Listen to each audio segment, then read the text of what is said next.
So let's talk about VUCA. VUCA is an acronym that stands for volatility, uncertainty, complexity, and ambiguity.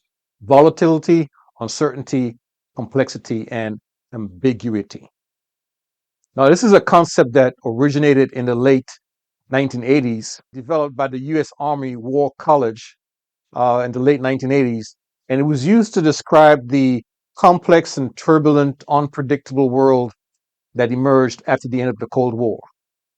After the end of the Cold War, when Russia still was a superpower, um, the geopolitics was very turbulent, complex, unpredictable. And so the U.S. Army War College came up with this paradigm called VUCA to describe that environment: volatile, uncertain, complex, and ambiguous. Since that time, since the late 1980s, since when the U.S. War College developed this paradigm, it has become widely used in business, in the marketplace. And what business owners and business leaders have found is that it's a war out there, right? It's like a Cold War sometimes, trying to compete, stay ahead of the curve, stay ahead of your competitors, manage costs, manage people, manage organizations.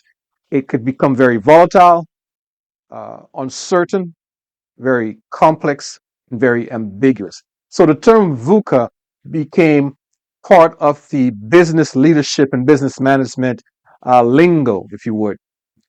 General George Casey, a retired four-star general serving as the 36th Chief of Staff of the United States Army, he had this to say about VUCA and the crossover from military to public and private sector. He says, in the public and private sector, the world is getting increasingly volatile, uncertain, complex, and ambiguous. And it's the type of environment we need to prepare people to lead in today. In other words, if you're doing any type of leadership training like this, DIME strategic leadership training, if you're doing any type of management training, it's got to be able to lead, to teach you how to lead in a volatile, uncertain, complex, ambiguous marketplace. I mean, the world economy changed a few years ago with the advent of COVID, and nobody knew it was coming.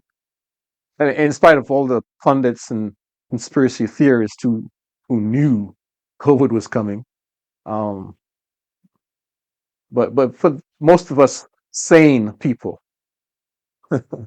non-conspiratorial people, it was a surprise, right?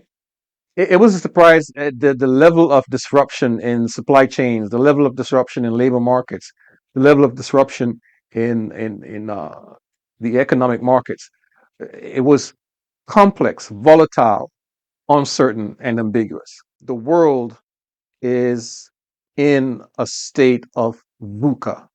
The marketplace is in a state of VUCA, and you've got to have a a framework like DIMES to help you navigate VUCA if you want to get maximum return on your vision. So let's talk about this. Um,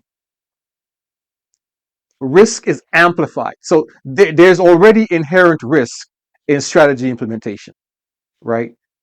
There's measurement risk. There is uh, monetary risk. There is labor market risk. There is all kinds of risk already inherent in strategy implementation.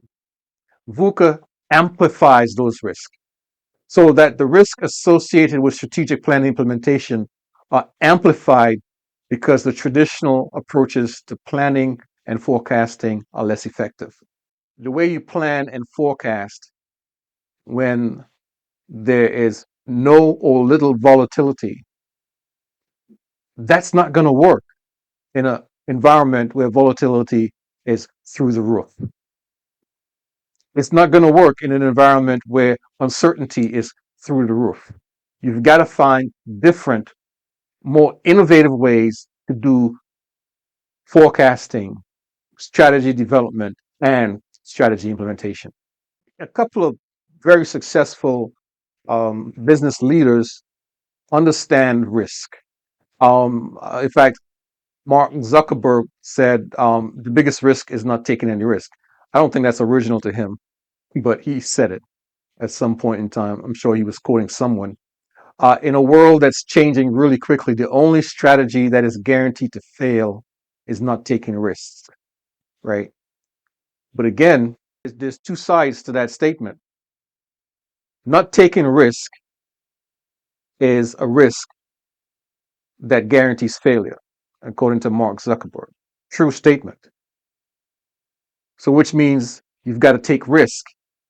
But if you take risk without a framework to help you identify, mitigate, manage risk, then you're also guaranteed to fail. You don't take risk just to take risk willy-nilly without some type of mitigating framework like dimes, right? Kobe Bryant, Mamba mentality, right? Um, he was going to crush the competition. That was Mamba mentality. It's like nothing's getting in my way, right? He was quoted as saying, "Look, I'm not afraid of failure. I don't like to fail. I hate to fail, but I'm not afraid of it." Now, one of the risks that you could find yourself paralyzed by is the risk of failing. That's that's a given. Any strategy you develop in business, in leadership, has a risk of failing. Why? Because the marketplace is volatile. Things will change in a minute. It's uncertain. You don't know what's coming tomorrow. It's complex. There's so many moving pieces and it's ambiguous. Sometimes there's no clear cut path forward. Any strategy, and I don't care who tells you, all the strategic planning gurus and experts out there that give you a foolproof plan. There's no such thing in business as a foolproof plan guaranteed to achieve a certain result.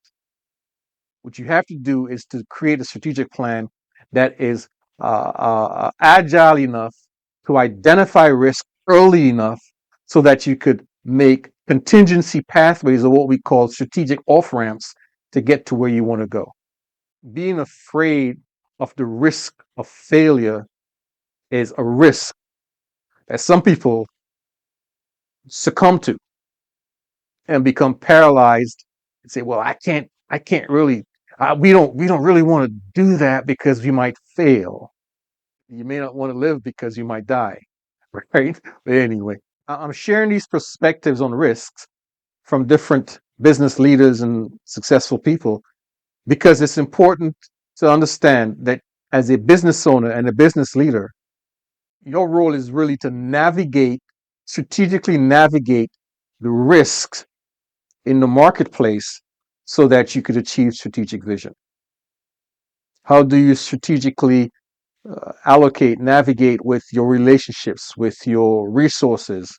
And when I say your, I mean you and your organization. How do you strategically position people in key roles? How do you ensure that strategically rules and processes are put in place strategically so that you can maximize your ROVs, which is the essence of strategic vision, right? Achieving or maximizing your ROVs is what your task is as a leader, a business owner. You are tasked with maximizing ROVs, not so much ROIs, although that is important. But beyond the ROIs, your role, business owner, business leader, is to maximize ROVs, which includes ROIs. And to do that, you must have a framework by which you manage, navigate, strategize your relationships, your resources, your roles, and your rules so that you could achieve maximum impact, maximum image, and maximum income. So, Warren Buffett. Warren Buffett says risk comes from not knowing what you're doing. That's that's a good one. That's a good one. Whatever framework it is you choose, right? However it is you choose to approach identifying, mitigating, minimizing, and managing risk to achieve strategic vision. And I highly recommend you use the DIMES framework. But whichever framework you use, you've got to know what you're doing. You've got to have a body of knowledge that is proven in the marketplace, proven in the workplace where the rubber meets the road. You've got to know what you're doing. The worst thing an organization could have is a leader who is clueless. And trust me, I've seen my fair share of clueless leaders. You don't want to be one of those. You don't want to manage or lead by the seat of your pants. You ever heard that? Instinctively, intuitively. You've got to know stuff, right? And one of the things that is important, imperative that you know is a framework to maximize ROVs, return on vision. All right. So Warren Buffett says risk comes from not knowing what you are doing. Um, this talks about some of the key elements of dimes. For example, decision making. To make effective decisions, you've got to have good research, intelligence, business intelligence, financial intelligence. I just did a guest lecture at my alma mater, Andrews University, and talking to some students in the finance department. And we were talking about data, financial intelligence, and the role accountants and financial analysts play in providing information so that leaders can know what they're doing, right? It's very important. So Warren Buffett was right on point with that. And who am I to say whether or not Warren Buffett's on point, right? The man's a billionaire. So VUCA stands in your way of maximizing ROVs, right? You've got to have a framework. And if there's anything that you get from this session is that you've got to have a framework to attack VUCA so that you can maximize ROVs. So with that said, let's just do a quick overview of what each one of these elements of VUCA is. It's very self-explanatory, but allow me to share a few insights on each one of these VUCA: volatility, uncertainty, complexity, and ambiguity. Volatility, conceptually, you think, well, things are changing all the time, right? It's not the change that makes it volatile. It's the speed of the change, the frequency of the change. So, an example of speed in change, which is what volatility is all about, is in employee turnover. Right? As a leader trying to execute strategy implementation, right? Uh, you're going to have employee turnover. But if you have a low rate of employee attrition, low rate of employee turnover, maybe 1% per quarter, 2% of the employee total turning over per every 90 days, you can handle that, right? There's not major disruption. But just imagine that change in employee turnover. Imagine that change happening more rapidly, right? So now you have the same 2% change, but it happens every pay cycle. Let's say you have a bi-weekly pay cycle. Every pay cycle, somebody's gone, new person comes on. Imagine the disruption, volatility. It's a major risk factor in strategy implementation. Another one to look at is technology adoption, right? Adopting technology is good, you know, using AI to help facilitate and turbocharge your workflow. That's great. But if you have technological adoptions, new technology interjected into your workforce every week. There's some new software, some new technology. That kind of volatility, albeit for something good, could actually be disruptive to your strategy implementation. So the risk of volatility is not necessarily the risk of change, but it is the speed at which change happens. Um, so when we talk volatility in this context, it's the speed of the change, rapid change. Um, it's change that's beyond the organization's ability to control. It's change that is unpredictability. It's unpredictable, which brings us to the next element of VUCA: uncertainty, lack of predictability, lack of predictability. Now, that's different than lack of knowledge. There's things that we just don't know. I mean, we don't know the future. Who's it that said this? Don Rumsfeld, was it Donald Rumsfeld? One time, Secretary of State said, "There are things that we know we don't know. There are things that we don't know we don't know." What did he say? I'll play that quote. Reports that say that something hasn't happened are always interesting to me because, as we know, there are known knowns. There are things we know we know. We also know there are known unknowns. That is to say, we know there are some things we do not know. But there are also unknown unknowns, the ones we don't know we don't know. So here is Donald Rumsfeld's quote about uncertainty, the not knowing of the future events. He says there are known knowns, right? These are things that we know we know. I know I am tall, dark, and handsome. I know that. Yeah, I'm only 5'9", by the way. So there are things, there are the known knowns, things we know we know. There are the known unknowns. That is to say, there are things we know we don't know, right? Again, there's a certain level of predictability on that. We know we don't know it, right? But here's where true uncertainty comes in. But there are also unknown unknowns. These are the things we don't know we don't know. Well, let that sink in for a moment, right? So the marketplace, leadership, strategy implementation, there is an element of things that we don't know that we don't know. They're just going to crop up on us, and no amount of planning. And I had a meeting with some team members at a nonprofit organization this past weekend, and they do these programs every Saturday, and on Fridays they meet to rehearse the programs and the presentations.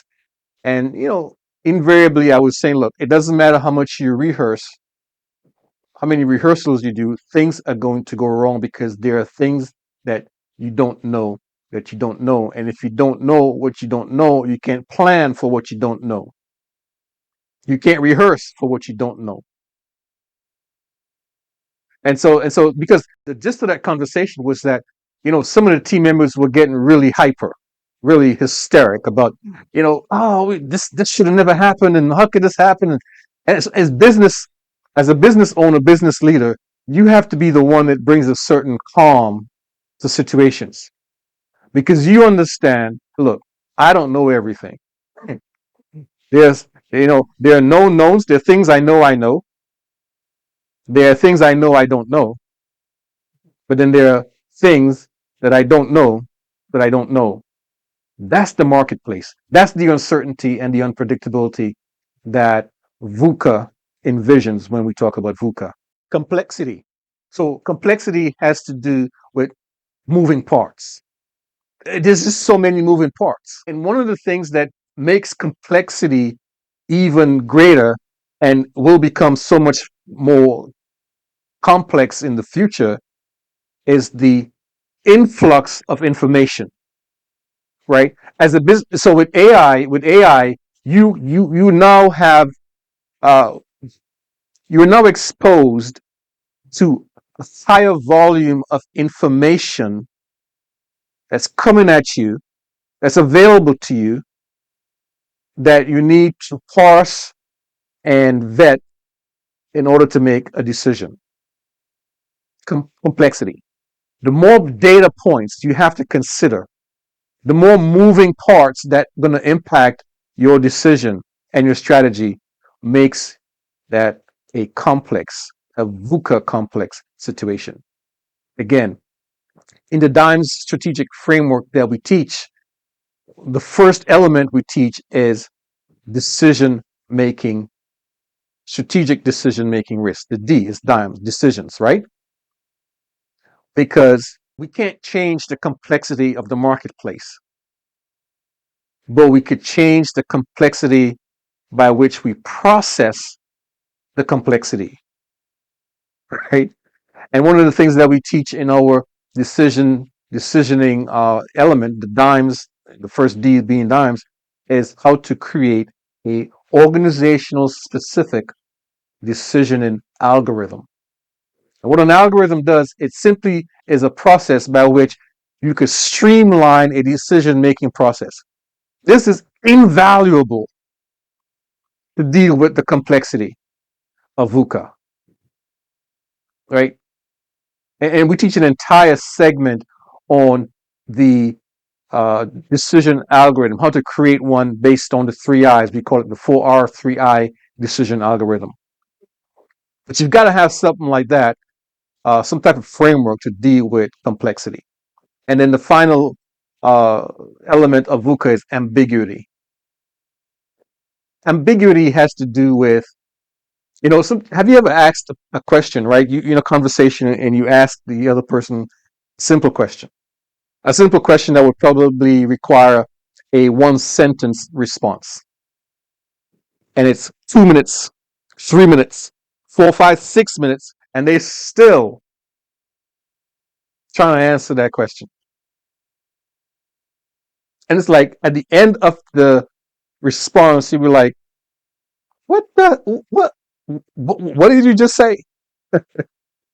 So you have experienced ambiguity. So we do some trading on the market, which I'm sure you do too.